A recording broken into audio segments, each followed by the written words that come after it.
Good evening, Bahamas. On the broadcast tonight. The Foreign Affairs Minister speaks on global warming. Plus, a renowned psychiatrist weighs in on the recent trend of murders among juveniles. And get ready to paint the lanes pink.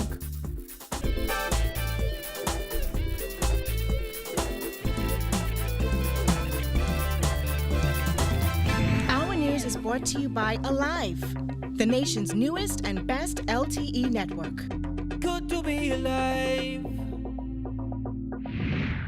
Welcome to our news, the weekend edition, and thanks for joining us. I'm Andrew Knowles.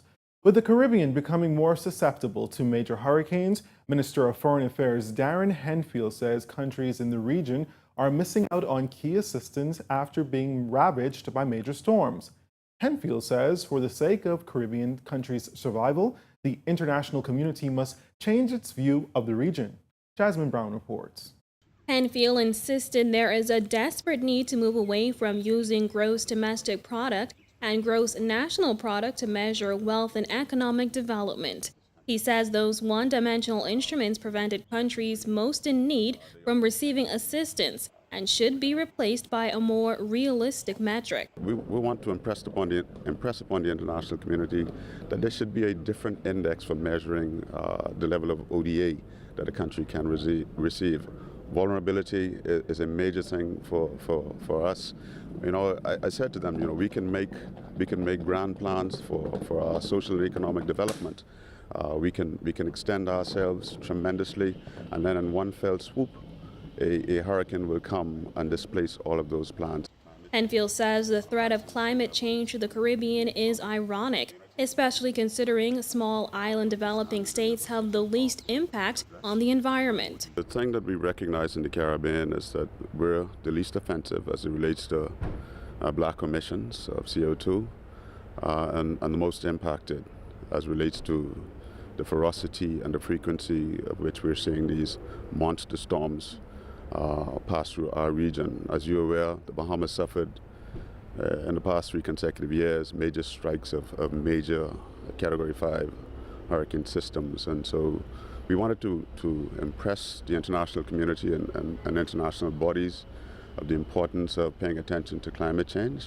Rising sea levels, warming seas represent dire consequences for small, low-island developing states like the Bahamas. Meantime, the Foreign Affairs Minister says the Minister administration will do its part to protect the environment through use of renewable energy and smart technologies. This new paradigm in which we find ourselves, we have to think about resiliency, we have to think about sustainability, and we have to think about building back green and adding to the conservation of the planet. His comments come after he addressed the United Nations General Assembly last weekend. Henfield told representatives from other nations that recent hurricanes Harvey, Irma, and Maria have wreaked havoc on small island developing states in the Caribbean, including the Bahamas, after Ragged Island was deemed uninhabitable. Reporting for our news, I'm Jasmine Brown. Well, 9 juveniles, that's people under the age of 18, have been murdered so far this year. It's the unfortunate reality of the country's crime problem. And whether these 9 young people were the intended target or not, psychiatrist Dr. David Island says it's all the result of something much deeper. Here's Kyle Joaquin. We've not dealt with the anger that's seething under this whole situation. The shooting death of 8-year-old Eugene Woodside Jr. while doing his homework came as a shock to many Bahamians who have grown weary of crime and violence in the country. Police say the Albury Sale primary school student was struck by a stray bullet as a gunman unleashed a hail of bullets intended for another man. But like the families of 8 other children lost to violence this year, EJ's family now has the hard task of saying goodbye. Psychiatrist David Allen has been working with troubled young men for years. The point I want to make to fellow Bahamians is that teenage murder is not an event or act. It's a process. We are not intervening in the process. When they're 10, 11, 12, and 13. Just 3 weeks ago, 8-month-old Shelton Tinker Jr. became the country's youngest murder victim when a man who had allegedly had an altercation with his father forced his way into their home at Dunmore Street and sprayed the 1-bedroom structure with bullets.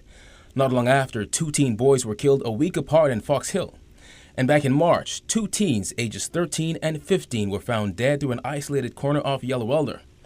But while all these young men were victims of senseless violence, Dr. Allen says there is a way to curb the trend. He recommends a national anger management program. National anger management program, you can take the family and put it on every single corner because I've got results. Look at the results. The anger is down when they come to the family. The revenge is down when they come to the family. Well, what I've called for all the time is to set up a national crime council. And that council is discharged, it represents the macrocosm society. It's charged with developing a national anger management program, a national parenting program that really works with good research. And every time, the best research is to investigate every murder, not just criminally, but sociologically and psychologically. Allen says murder has become so frequent in Bahamian society that people have become desensitized. He said such acts of violence are a reflection of society as a whole. But more and more people, one lady said, "Doc, murder is so common now, I don't feel it anymore." That is wrong. Murder must never be so common you don't feel it. If a culture accepts murder as common, then there's no culture. Because there's three instinctual needs to human beings: safety, connection, love, and empowerment based on trust. Murder knocks out safety. Murder knocks out connection. Murder knocks out empowerment. So if you got murder running rife in your country, your culture is dying. And so what we're facing right now is a young male Holocaust. Thanks, Kyle. Well, from the crime beat, a woman is in custody after she was arrested at the Bahamas Department of Corrections for possession of drugs yesterday. Reports are that shortly before 12 noon, the woman was detained by Bahamas Department of Corrections officials after they uncovered a quantity of marijuana concealed in a dinner plate she brought to the facility for an inmate. Police were notified and the woman was subsequently taken into custody.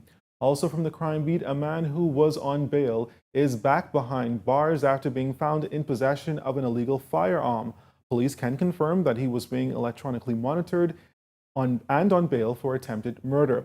Reports are that shortly before 9 p.m., Central Division officers were on routine foot patrol in the area of Parliament and Bay Streets when two males in a Nissan Sentra were signaled to stop. The vehicle was searched and the firearm, a Smith & Wesson pistol with 2 magazines containing 26 rounds of ammunition, were found. The two males were subsequently taken into custody. Well, we'll take a break here, but still ahead tonight. Hear what the former Attorney General has to say on the Progressive Liberal Party's upcoming convention. That story and more when our news returns.